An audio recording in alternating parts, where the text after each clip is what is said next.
Does Resident Evil Zero deserve the hate? Does Resident Evil Zero need a remake? Resident Evil Zero is... Well, let's review the game retrospectively to find out. I'll discuss the gameplay, then the story, then the characters. Additionally, I will discuss the graphics and art style and review the music and OST. Finally, I will answer the two big questions I opened this video with. If you enjoyed this video, please like, comment and share so more people can see it. Please check out my channel for other great content and subscribe if it floats your boat. Right, let's get into the meat and potatoes of this video. Gameplay. My thoughts on the gameplay in general. Playing as Rebecca and Billy. Playing as Rebecca is great when it comes to throwing molotovs at leechmen, combining herbs and certain story gameplay moments. That's about it. Her lower HP and lower damage output is not favourable. I love hearing her and Billy say commands to each other though. It's a cute mechanic that kind of gets brought back in RE5 and 6 and a little in RE4 Remake, with Leon giving commands and Ashley affirming them. I prefer playing as Billy because he typically deals more damage and can take more damage than Rebecca. I love his voice too, so that's an added bonus. Billy can move heavy boxes that Rebecca can try but fail to move even an inch. The concept of a lack of item boxes in a classic Resident Evil game. Wow. I do believe there is a mod that adds an item box via the typewriter for PC players at least. Having to leave items on the floor when you don't have enough space in the double inventory system is a choice from the developers at Capcom. It wouldn't have been so bad if the dropped items in the rooms were linked like how the item boxes in different rooms were linked in other games. I am a fan of fixed camera angles, so I always appreciate that about Resident Evil Zero. On a first playthrough, those fixed camera angles invoked my nerves. Knowing yet unknowing what awaits because you can hear a potential enemy but you can't see it will always be a great way to invoke fear into players via fixed camera angles. I think having to deal with the leechmen, enemies, and eliminators in a fixed camera angle environment brings about a very horrifying and intense gameplay experience, even if I'm not a fan of the eliminators myself. Speaking of eliminators, let's talk about the enemies. The zombies are zombies. Spider-Cat. Guys, am I that cringy though? Like, it can't. Who said yeah? I like how some of them play dead, just slumped over in a corner or slyly moving their heads left to right when Billy or Rebecca move past them. Decapping zombies with the shotgun is nice. The animation is juicy and satisfying to watch. The leechmen are infuriating. Very annoying to deal with if you're not using Rebecca and her elite Molotov throwing capabilities. Their reach and movement speed is just annoying. The individual leeches clinging to Rebecca or Billy is annoying too, but it's better than being stun locked to deletion by a leechman if you ask me. I like the concept of the leechmen as an enemy though. Disgusting and horrifying to look at and to deal with. Just how an enemy in a horror game should be. Just change the annoying moveset and attack patterns and the leechmen would be a really fun enemy to encounter each time. Plague crawlers, those cockroach looking enemies, are fine. They are annoying in groups of 2 or more, but such is the case with most enemies. I like their design, very creepy mutated beings which emphasize the impact T-virus and leeches can have on even tiny bugs. I like using the knife as Billy and knifing them near the stairs in that room with the centipede boss. I like the jump scare when Rebecca goes up the lift contraption to the clock and they appear. I hate the sounds they make. Makes me itchy and shivery. Noises like that. Eliminators are probably in the top 5 of most annoying Resident Evil enemies. Period. Point blank. No debate required there. What do you mean you have enemies in the fixed camera angle game jumping off walls, moving fast and erratically as freak? What more do you want from me? If there was a submachine gun introduced just before eliminators are introduced, then I would give the developers some credit. Faster weaponry to combat faster enemies. But to my knowledge, no weapon that fast is introduced at that point in the game. They're kind of cute enemies if you squint, but the short stature and fluffiness doesn't make up for their gameplay issues. The hunters are introduced in this game, and I don't know how to feel about it. Like, it makes sense to have them here given the training facility is not too far away from the Spencer Mansion lab facility. I don't hate hunters. I think it's their one-hit kill move that I hate. Hunters are a skill check enemy type, in my opinion. You find out how competent you are with any RE/biohazard game when hunters are in the fray. Using acid rounds on them makes quick work of them, or some well-timed shots from the shotgun, and Bob's your uncle. I don't plan to swear on this channel, but the frog enemies make me want to cuss and cuss. Why are they in this game? Frogs are meant to catch bothersome flies, not spring out like a bothersome fly out of nowhere. Anytime I replay Zero, I always get flashbacks to my early playthroughs of the game, getting caught by surprise over and over again by the frogs. If they were placed or appeared differently, I think I could appreciate them a bit more. Just not really a fan of one-shot enemies, but that's neither here nor there. Let's examine the gameplay area by area. The train. The train is without a doubt my favourite level/area in the whole game. It's unique and intense. Given that a few Resident Evil games are set on boats, Capcom needs to bring back Resident Evil games set on trains, or planes even. Raise the stakes. Navigating around the train, going up and down, inside and outside, trying to figure out a way to stop the train and escape is really fun, especially on early playthroughs.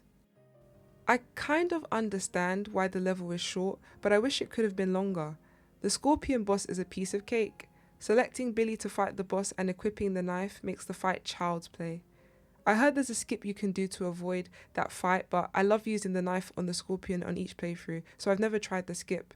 Oh, and the hook shot is the bane of my Resident Evil Zero playthrough experience. 911, who is it? The training facility. I like the training facility somewhat. I like that it is similar yet very different to the Spencer Mansion. I appreciate the film puzzle to unlock certain doors and the clock puzzle to unlock certain doors. I like some of the descriptions of the doors, like the water motif and fire motif ones. Very fancy and elaborate. I hate the underground of the training facility, as that's where we meet the Eliminators and Hunters too. I think the training facility has the best focus on traditional survival horror out of all the areas in the game. The library/lab. Again, the hook shot is the bane of my Resident Evil Zero playthrough experience, taking up 2 slots in an already compact inventory and always required ages into the future when you are sure to forget about adding it to your inventory on a casual playthrough. It's a ridiculous key item, plain and simple.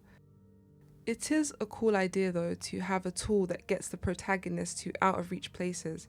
I think it was just implemented incorrectly in the gameplay loop. The bat boss is annoying and for me doesn't suit a fixed camera angle game. Also, it feels weird battling a mutated boss in what appears to be a place of worship.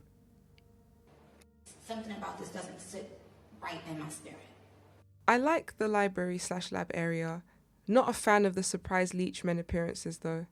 I like that they brought back the dumbwaiter mechanic from the train for this area. There's a good focus on resource management in this game, which I really appreciate as a survival horror leaning Resident Evil fan. The factory. I wish we got the Magnum earlier in the game, but it is what it is. The Tyrant is giving Tyrant, it's quite aggressive, and the way it can yeet and ragdoll Rebecca across the boss room is not funny, but also kind of funny at the same time. Sorry.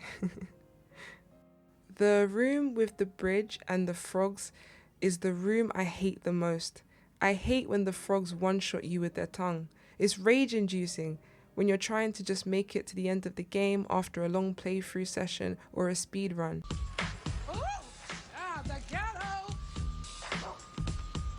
I don't hate the Queen Leech boss fights. The final battle and the way Billy and Rebecca end the monster with light and a magnum is pure Resident Evil cheese and I love it. So, let's talk about the story. I will link some lore videos regarding RE0s in the description box. There are plenty of YouTubers who can explain the lore of RE0 in autistic detail, which is ironic coming from someone who is literally on the spectrum. What did he say? I will summarize the premise of the story, and you lot can correct me in the comments if I am wrong about anything. The story is a prequel to the events of the first game, Resident Evil. Bravo Star's team investigates the Arklay Mountains. A military vehicle transporting an army convict crashed and the convict has probably escaped. There is a train nearby that has currently stopped in its tracks, possibly due to a man we see in the beginning cutscene of the game who was singing ominously while watching the train go by. Rebeccachambers goes onto the train to investigate for any signs of life and possibly the escaped convict. Once she is on the train, it starts to move and she realizes there are bodies on the train and encounters her first set of zombies. She moves into another train car and meets Billy Cohen, the escaped convict who is apparently a dangerous human deleter. Over the course of the story, Rebecca and Billy work together to find a way to escape this nightmare. Billy wants to escape to freedom, and Rebecca wants to escape to meet back up with her Stars Bravo team members. Now, here are my takes and opinions on Biohazardzero's story. Rebecca is not consistent across Resident Evil 0 and 1 when it comes to her attitude and gameplay. My girl was facing hunters head-on in Biohazard 0 just to cower in fear, needing Big Boy Chris to save her behind in RE1. It's the lack of consistency for me. The leech plot point is ridiculous, but still quite an intriguing direction to take the lore of the overall series in. Dr. James Marcus being ended by Spencer via Wesker and Birkin was a great way to bring some of the top villains of the franchise into this prequel without making them seem less evil or diminishing their impact on the lore despite hardly being on screen for the game's overall runtime. The fact that we see Bravo team alive and kicking for like 2 minutes but don't get to spend any time with them gameplay wise is actually crazy to me.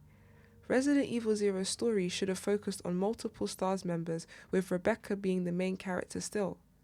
Kenneth should have had a chapter or section where we find out what led up to his demise in RE1. Enrico should have had a section or two where we see what he was doing before and after he meets up with Rebecca for the last time in RE0. Like, during RE1, what was he up to? I'm sure a lot of fans wanted to know more about the Bravo team. Let's not forget Richard or Forrest. Tragic losses. RIP to all the fallen Stars members. Oh my god, my Shayla. Rebeccachambers. I really like Rebecca in this game. I wish this version of her was brought over to Resident Evil Remake, but let's not get into that just yet. Her relationship with the Stars members and Billy show that she is 100% a team player, but is not afraid to go solo. She is very brave and is a great example for people who may seem small in stature, but carry themselves with the courage of someone who is much bigger in size. I always love her thumbs up that she gives. It's so cute and endearing. I was watching a clip from one of the CGI movies and she gives Chris a thumbs up and I literally got teary-eyed. Such a cute nod to her past appearances in the RE universe.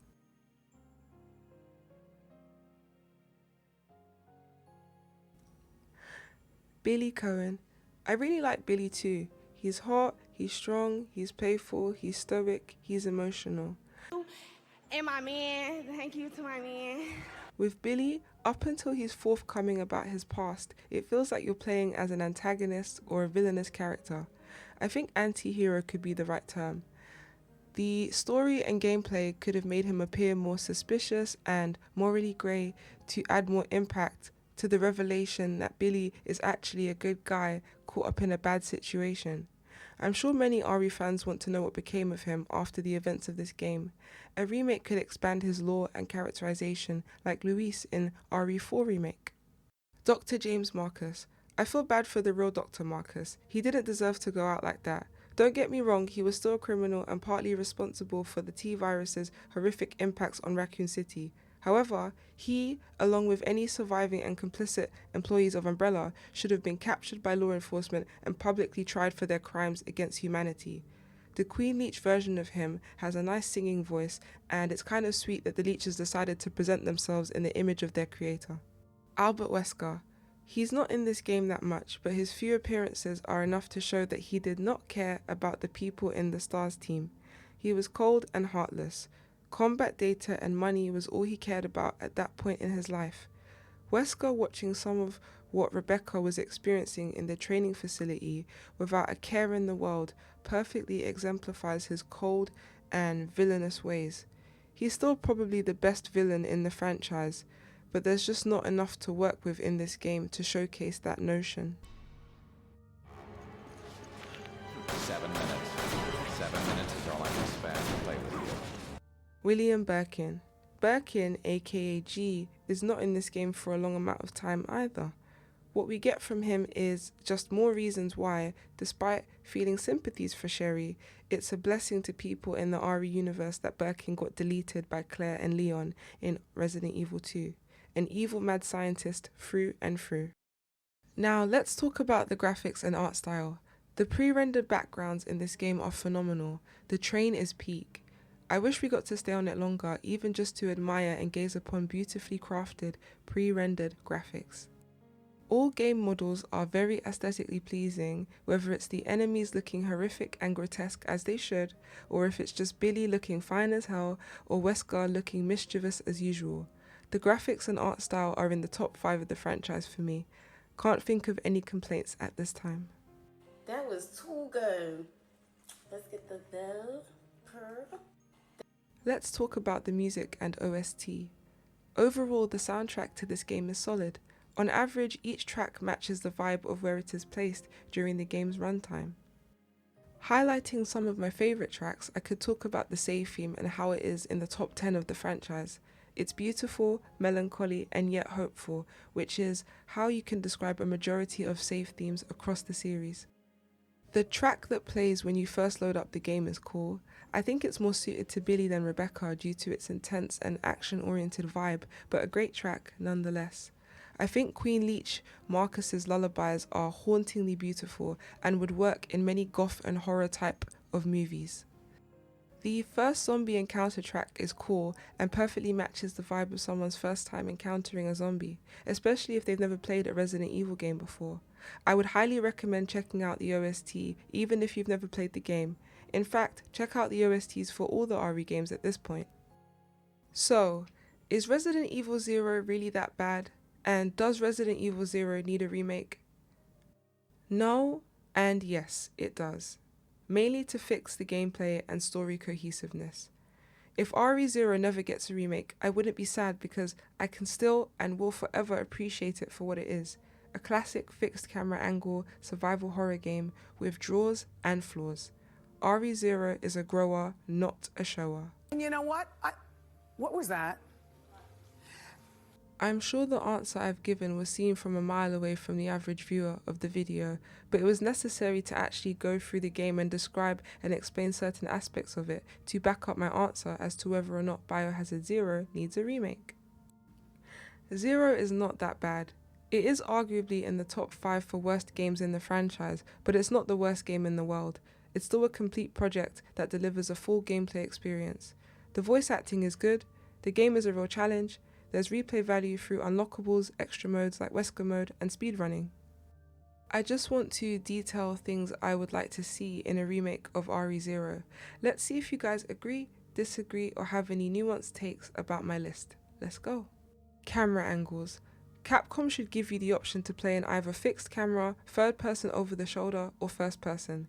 The more options they provide, the more paying customers they will receive. The leech men in first person would terrify me, probably worse than the molded in 7 Biohazard did on my initial playthrough. Rebecca and Billy's gameplay. I think Capcom should keep the option of having classic controls where you can control both at the same time, or have a co-op mode where the screen is split and or an online co-op mode. I think there should definitely be an item box, but you can turn this on or off in the options menu.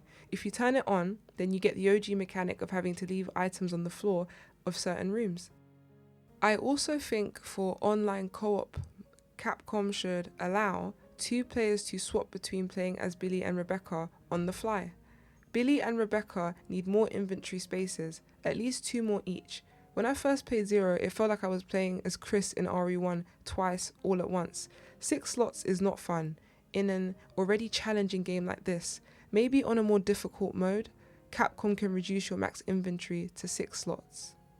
Bosses. Make a frog boss fight. I hate those frogs towards the end of the game, one-shotting me and catching me by surprise. I must get my revenge against them in the remake with a well-done, sensical to the narrative boss fight. The bat boss fight needs to be reworked, but maybe it's just an issue with the fixed camera angle during the boss fight. Also, eliminators need to be eliminated from the game or just have one in a boss fight and call it a day. Story. Capcom should not retcon the lore and story too much, but just have it written better and more coherently to coincide with Resident Evil 1's story and Rebecca's behaviour and mannerisms in Resident Evil 1.